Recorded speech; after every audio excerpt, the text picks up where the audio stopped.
War Pugs. So today we're going to be checking out something from DamiLee.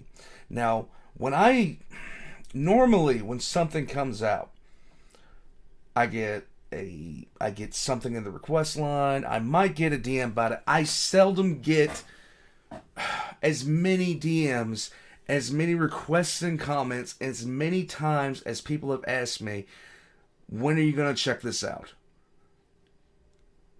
I'm excited. Fact of the matter is, every single one of you that have reached out to me have said pretty much the same things. This person is a city planner slash architectural major, and she talks about real world sort of hive cities, real world applications for hive cities, things like that. I'm really interested to see what she says. I don't know how much of the lore she knows. I really don't. But anytime I have a chance to listen to somebody that knows more than I do, I'm banging on that. I'm ready to go. So we're going to check out what she has to say about this. And just like anytime I've seen something like this, if I feel like saying something lore-wise, I'm going to say something lore-wise. So let's check this out. I cannot wait to see, because this is about hive cities. Hive cities are as iconic to 40K as, pretty much anything else. It's one of those things that when you learn about it, just the sheer scale of how awful it is, it sticks with you. It's one of those things in the setting that makes a setting so iconic. Because the concept of a hive city is, quite simply put, a nightmare. It is a nightmare. You can see how it would have been good if not for all the bad. And so, if you have not seen DamiLee's explanation, if you've never heard of a hive city before, and you just saw this pop up on your YouTube feed, you're wondering, what is this? A hive city is basically, if you've ever seen Judge Dredd, take Mega City 1 and stack it vertically. Mega City 1, like 3 trees from Judge Dredd and Mega City 1, stack those on top of each other in a mountain vertically. Take New York, LA, Mexico City, Moscow, London, Paris, Baghdad. Take every single major city on Earth and stack them on top of each other, and then put the population of the entire planet in that city, and that is a small to mid-sized hive. That's how big these things are. They're huge. They're nightmares. Especially in 40K when everything has gone wrong. Warpugs, check the description down below for DamiLee's links. And for my own, I just opened up the new store, everything like that. Let's get into this. Let's check out what she has to say. Like I said, I don't know how much she knows about the lore. I'll jump in if I feel like saying something. I can't wait. You guys have been banging my door on this one. A lot of you requested that we look into this absolutely mind-boggling fictional place called Hive Cities. It's Yes. a massive, multi-level structure First off, love the music choice. that contains anywhere from billions to tens of billions of people in these dense layers. Yes. Look at that. Okay, so look at this right here. That's the Burj Khalifa for scale, okay? That's the Burj Khalifa for scale, and that is an accurate representation of what a hive, a truly large hive would look like.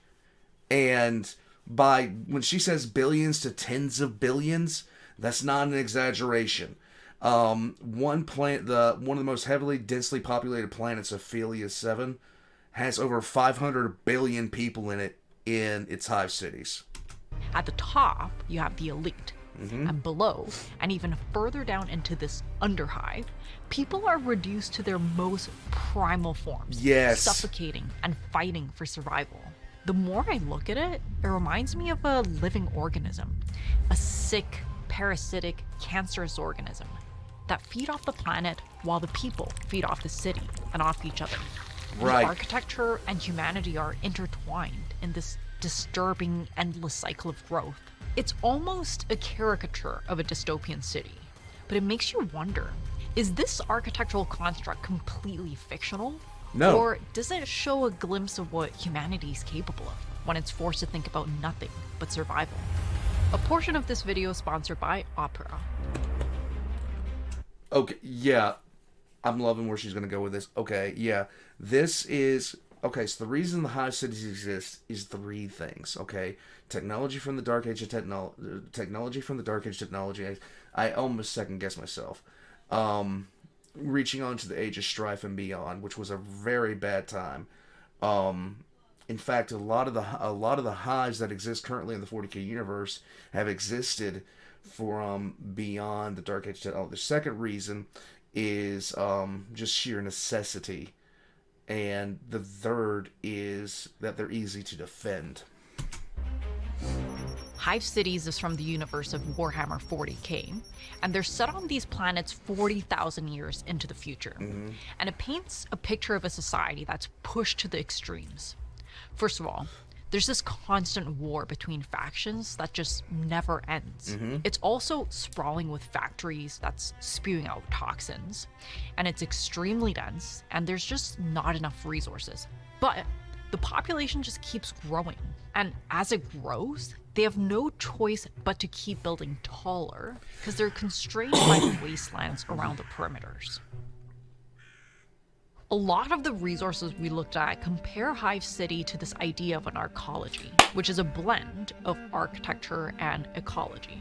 The movement started in the 60s by an architect called Paolo Soleri. In essence, it's the concept of this self-sustaining, high-density city that's contained in this single megastructure. They would have everything you need in a city, like homes, shopping malls, entertainment, schools, or food production. And by compacting everything into a single structure, it could be very efficient and also have a very low environmental footprint. Yes. This is one of the few attempts at building it in real life. And although Arcosanti was a really cool place, in the end, it's a very small community of 100 people, and it doesn't come nearly as close to the original vision of a city that evolves and functions as a living system.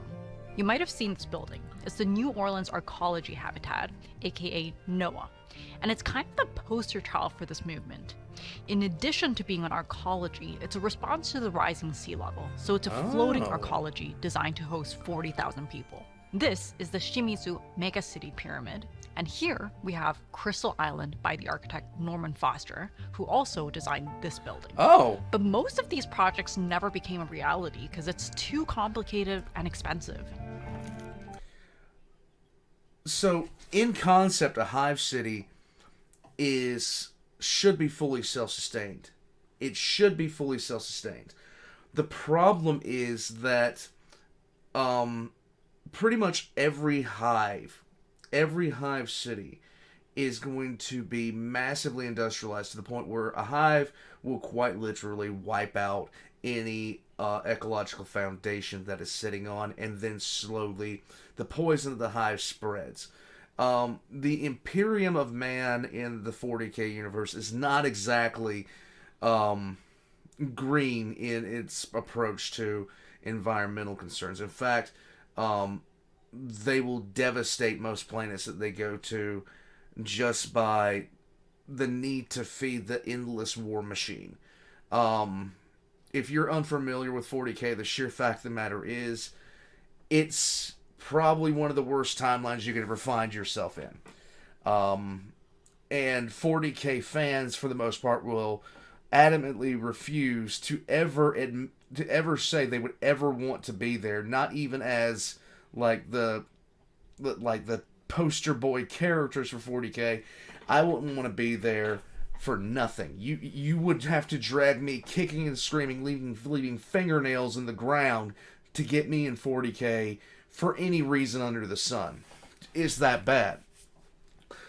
But when she said arcology, that was the first thing. Like when I was doing my intro and I was actually thinking about that.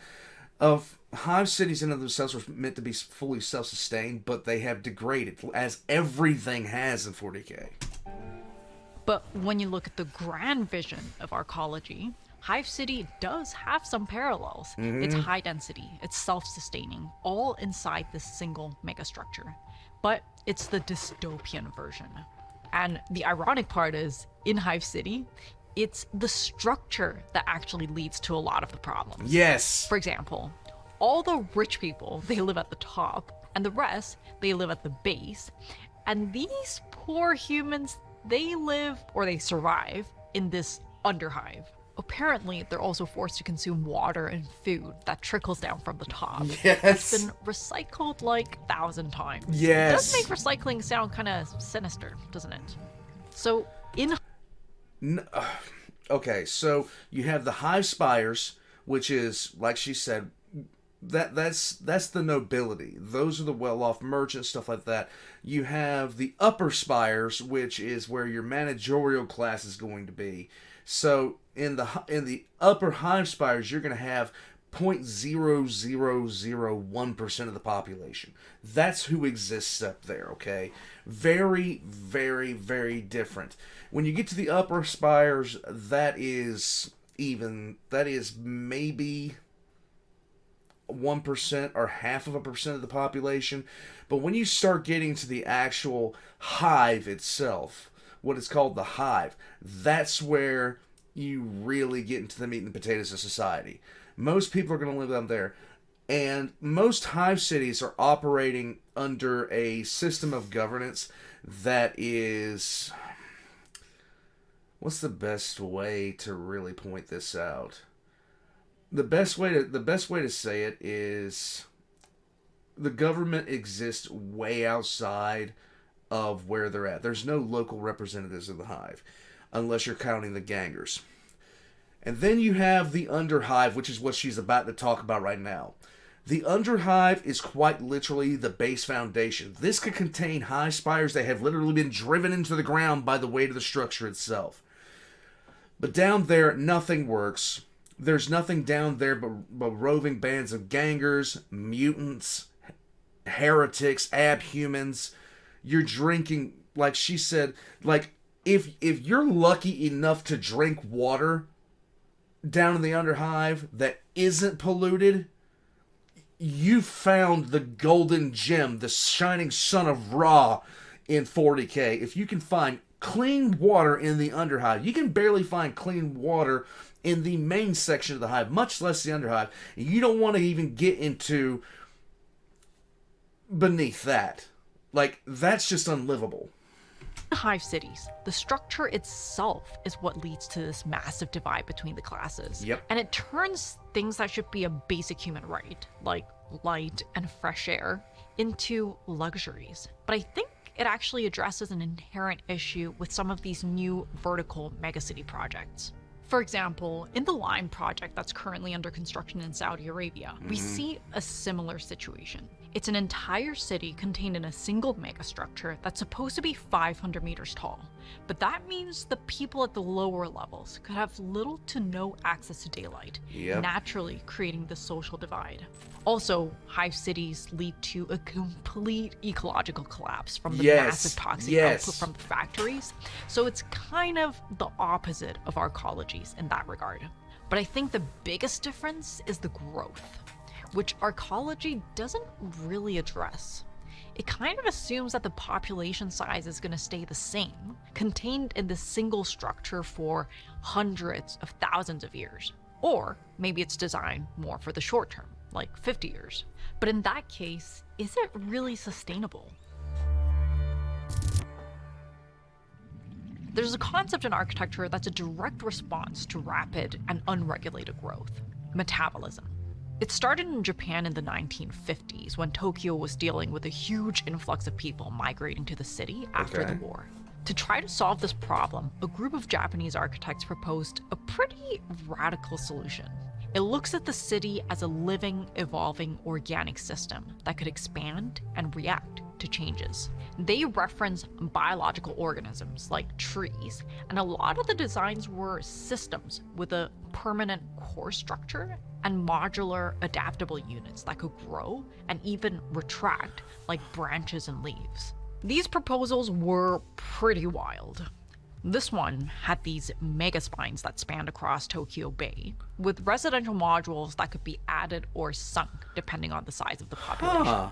This one took a more vertical approach, but again, with spines that would allow for these residential capsules to plug into the core. And maybe if Hive cities were planned That's actually kind of how Hive cities work in 40K. and from the start, with a structure that would guide this crazy growth, we would have ended up with something that's not pure chaos. But at the same time, most of these metabolist projects never actually got built because it was really complex and it required way too much planning. Right. Plug in and plug out seems like a simple enough idea, but it means you need to fabricate them and transport them and deploy a machine to attach them every time they experience some kind of population growth. Meaning, you would need the construction companies, the infrastructure, the regulating bodies, and the transportation systems all working together seamlessly. And even for the Japanese, it was too much. And I think we can all agree the Japanese are the best people in the world at creating order out of chaos. So imagine how hard it was for these Hive people who basically drink recycled pea water every day to try to build something If you're lucky. complex like this. In fact, this chaotic and sporadic nature of Hive City might lend itself better to a slightly different concept. Now, one of the pictures she showed in there was a picture of a block literally being added to an apartment. What it seemed to be an apartment complex, a modular apartment complex. That's kind of similar to the way that 40K actually works. There are things called HAB blocks. Now there are basically these standard modular blocks that can continuously be added. Sometimes it's different, but not often. And it's not often that they actually add to it. In fact, overpopulation has its own solution in 40K. Yeah, we'll get into that. She doesn't. Hold on a sec. Let me double check that. I want to take a quick break to show you a free browser that I genuinely love. It's called Opera, and it comes with a free built-in VPN and ad blocker, and it has this thing called Lucid Mode, where you can regulate the levels of sharpness in the settings. Oh. So, before and after. I love how it organizes everything. In this vertical bar, you can store different workspaces, and here, you can store apps that you use on a regular basis. You can also collapse your tabs into these islands in just one click. The Lexiconum. Islands are kind of like folders, so it makes it really easy for you to be organized. It's a great example of how good, well thought out design can actually improve your productivity. It also has an integrated AI in the browser called Aria, which comes with parameters like tone, style, and length, so you can tweak it for specific tasks, or you can train it to write like you for things like emails. I really appreciate the amount of thought they put into the user experience to make everything so seamless and pleasant. It's totally free, so try it out, because even small changes can make a huge difference when it's a tool that you use every single day. True. Guys, description down below, Opera GX. Apparently, Hive cities start their lives around this geothermal core. And very quickly, settlements get built around this core, stacking layer upon layer upon layer. And as these cities grow, they drain these cores, and they eventually deplete the planet at an urban level. Because people are just building to survive. You also get a condition where buildings are built quickly and sporadically. Structures attached to each other, where they hang under bridges or factories, which can lead to the collapse of buildings and sometimes entire neighborhoods. At the societal level, we have a similar cycle. The poor feed off the scraps that come from above, and the elite, they rely on the labor from below. So Hive Cities is parasitic in nature, of its host and in of itself. I love this. And one of the inherent characteristics of parasites is that because they depend on the host for survival, they leech off the host to the point of harm, but not immediate death. And this relentless cycle of exploitation leads to a slow and painful decline. Kind of eerie, right?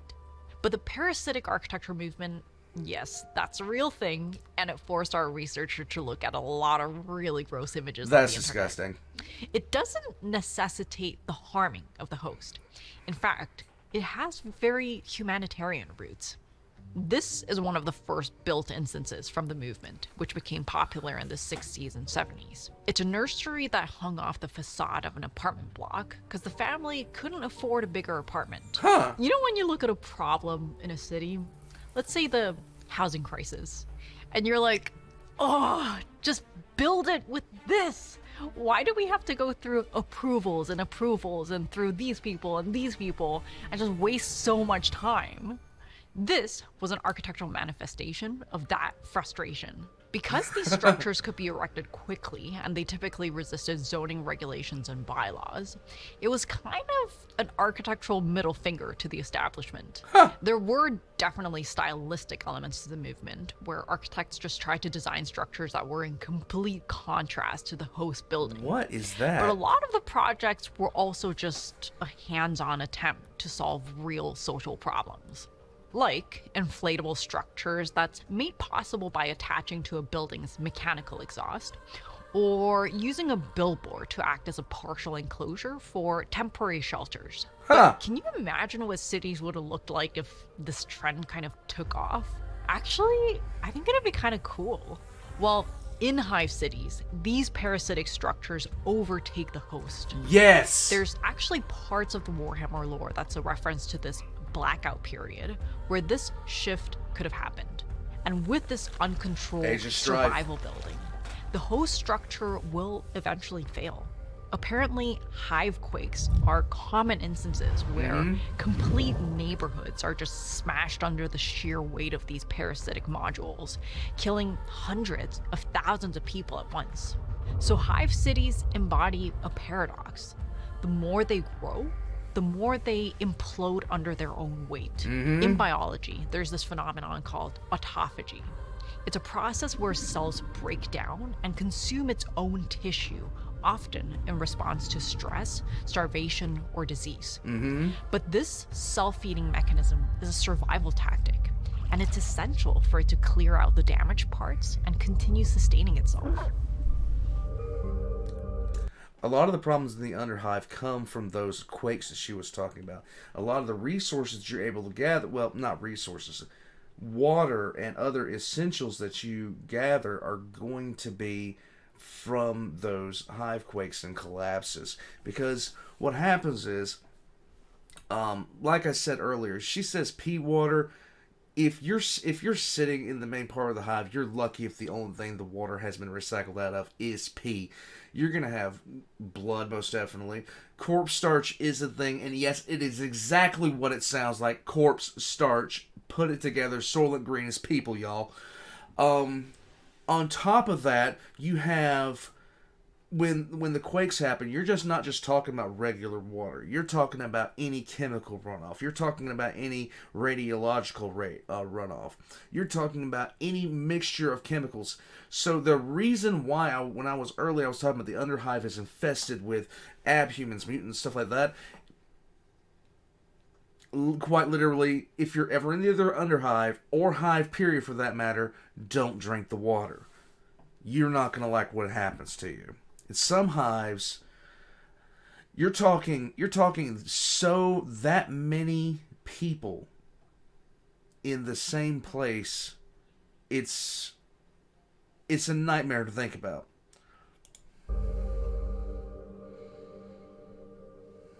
Hive cities echo lots of positive urban concepts, but in the context of survival, it's morphed into something dark and twisted.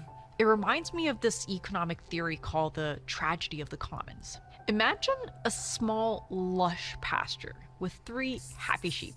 As soon as you introduce a couple more, though, they start to eat more grass, there's more poop on the land, and the pasture, or the common land, it gradually degrades. This affects all the sheep, even the ones that were thriving before. And if this continues, the entire system will collapse. Yes. The tragedy is that in most cases, when people are just trying to survive, they have no choice but to consume more than their neighbors. And I think it's made even more tragic because it speaks to a primal human instinct. And Hive City is the architectural manifestation of this theory. Right. But according to Sam Altman, we're entering this age of abundance where all of our basic needs are going to be covered and AI is going to provide everything we need. Maybe we're not even going to have to fight for resources, separating us even further from our instincts for survival. But as we become more and more reliant on this technology, what happens if AI decides to stop helping us? Will our instincts come back? Maybe even stronger than before. Even stronger than before. Even stronger than before. Even stronger than before. Even stronger than before. 851. Go ahead and get the contact. We got him. What do you guys think? Let us know in the comments. And thanks for suggesting Hive Cities. It was pretty dark, but interesting. Also, we have a Discord server and a newsletter. We'll leave the links in the description. Below, And with guys. that, we'll see you in the next video. Bye! That was pretty awesome. That was pretty awesome. Alright, let's see. So, flat out, that was actually really good. That was actually really good. A lot of people hear concepts in 40K and they think that, quite simply put, the things that are in the setting are just impossibilities. Hive cities are entirely possible. The level of engineering required to sustain the amount of weight is well beyond us. But, I have often said that the 40K universe is a dream that has gradually folded into the worst nightmare possible. And the Hive is an absolute representation of that. Because envision for yourself,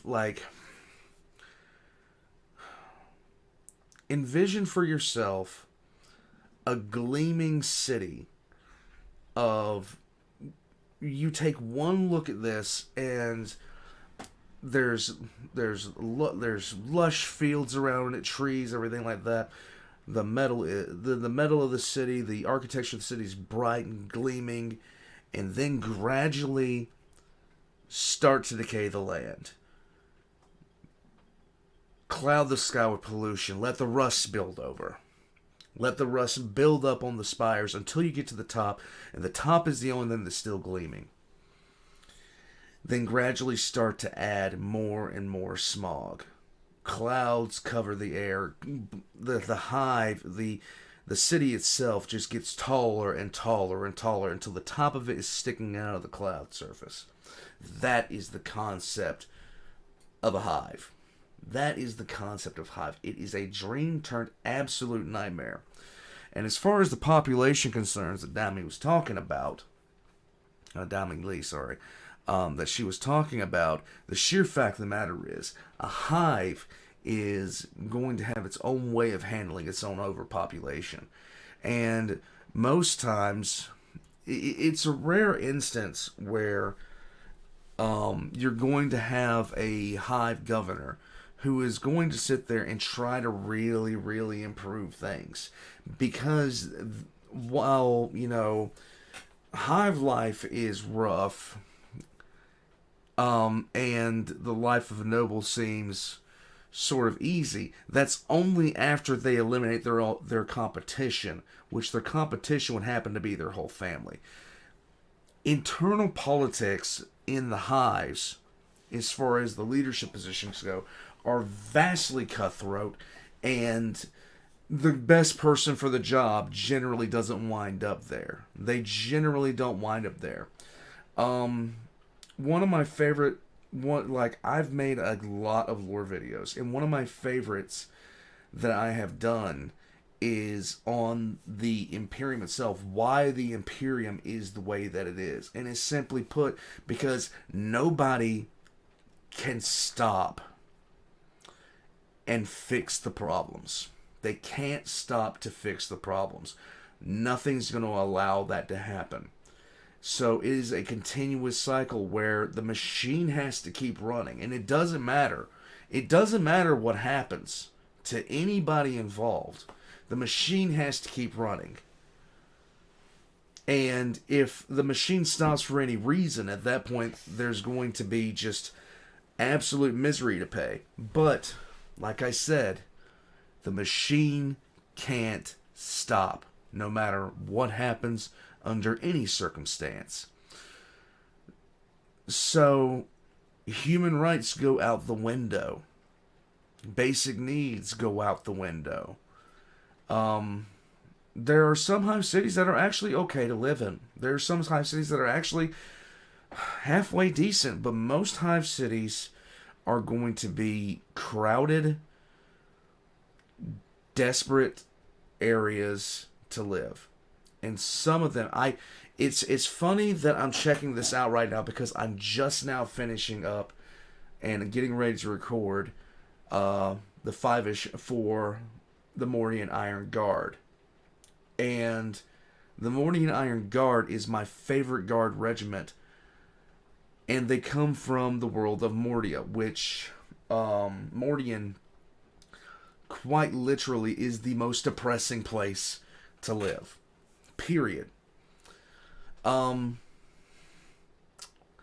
This was absolutely outstanding. This was really refreshing. All of DamiLee's links are going to be in the description down below. Highly recommend that you check them out. And their entire team. Let's see. I'm just checking out some stuff. I'll do that later. But, I'm trying to think of some, like, any good books or something like that for Hives. I need to do a lore video on Hives in and of themselves. But just like everything else in 40k, a Hive city is a dream turned into an absolute, utter nightmare. Warpugs, I'm going to head out from here. Please leave a comment below. Like and subscribe if you haven't already. I'm going to head out from here. The only reason I'm not recording the Mordian Iron Guard video right now, and I'm actually checking this out, I'm just amazed at how things work out sometimes. Because I'm about to talk about one of the most depressing Hive cities, well, the most depressing Hive city in the entirety of 40k. Well, and here I am watching something about Hives. Funny how things work out sometimes. Well, bugs, I'll catch you next time. More stuff like this, please.